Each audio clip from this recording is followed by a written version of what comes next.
Peggy 18.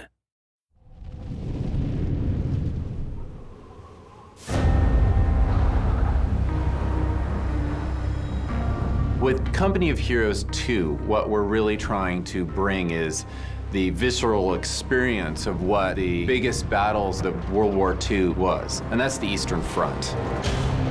The Eastern Front was massive in scale, it was brutal, and it provides so much relevance to give each segment of the game that you play its own meaning.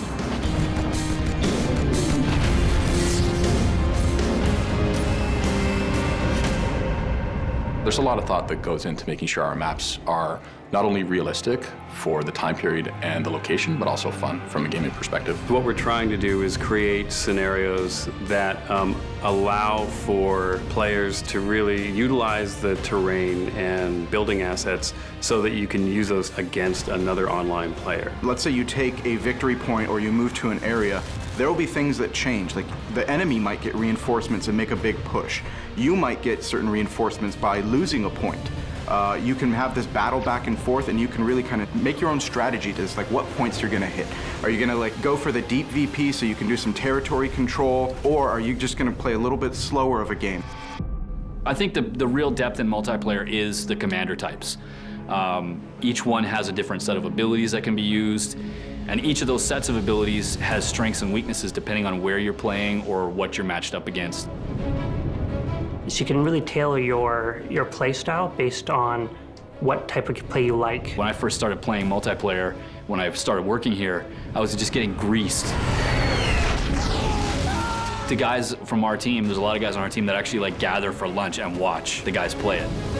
We actually had a demo map that we played on a while back that had this nice pond with a victory point in the middle of it, so everyone's fighting over that. They're coming across the river, hit the mines, boom, they go into the water, and they gotta re-tech. There's nothing worse than going across the river, you hit mines, your tank sinks, and you lose it in one fell swoop. If a tank hits the field and you don't have something to counter that, the game isn't over. And in a lot of other games, if you don't have that hard counter available, you're done, you might as well quit and start over. With us, we want to make sure there's a bit of give with that comeback mechanic to allow people the chance to come back and continue fighting. Asymmetric multiplayer and asymmetric development is kind of a key to the franchise. We want to present multiplayer armies that can span, from 1941 to 1945, and so you see the emergence of, big Soviet heavy tanks. You see the emergence and domination of the battlefield of T-34s. Stalin's famous quote, which is "quantity has a quality all of its own," really reflects the feeling of the Soviet army that we have in Company of Heroes 2. They're a little bit more ragtag, their structures look like they've been sort of thrown together, and they're a little bit more on the seat of their pants in terms of how they approach things. The Germans in Company of Heroes 2, they're at the end of their rope.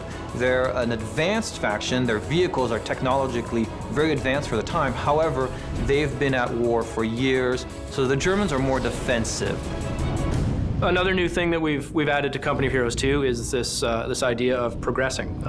And a big part of that is allowing players to unlock content that really gives them the opportunity to customize their armies. What's great is these things will be based on the actual actions that they do. So if you use lots of mortars, suddenly you'll unlock things that have to do with mortars.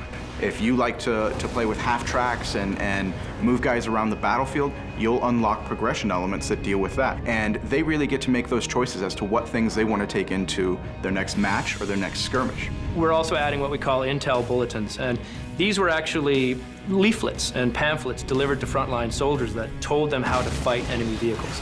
As you work through the progression tree, you will unlock the right to earn intelligence bulletins. And as you do certain things in the game, you will then be equipped with more information about how to tackle those things and get simple bonuses against them. The multiplayer gameplay and the campaign are intense experiences, and you apply context to those experiences, and people sort of gravitate, in a more emotional way to what you're presenting. And when I play a multiplayer game of Company of Heroes, the first thing I do is we get up and we talk about all the cool stuff we saw. And we're telling stories to each other about how the battle went.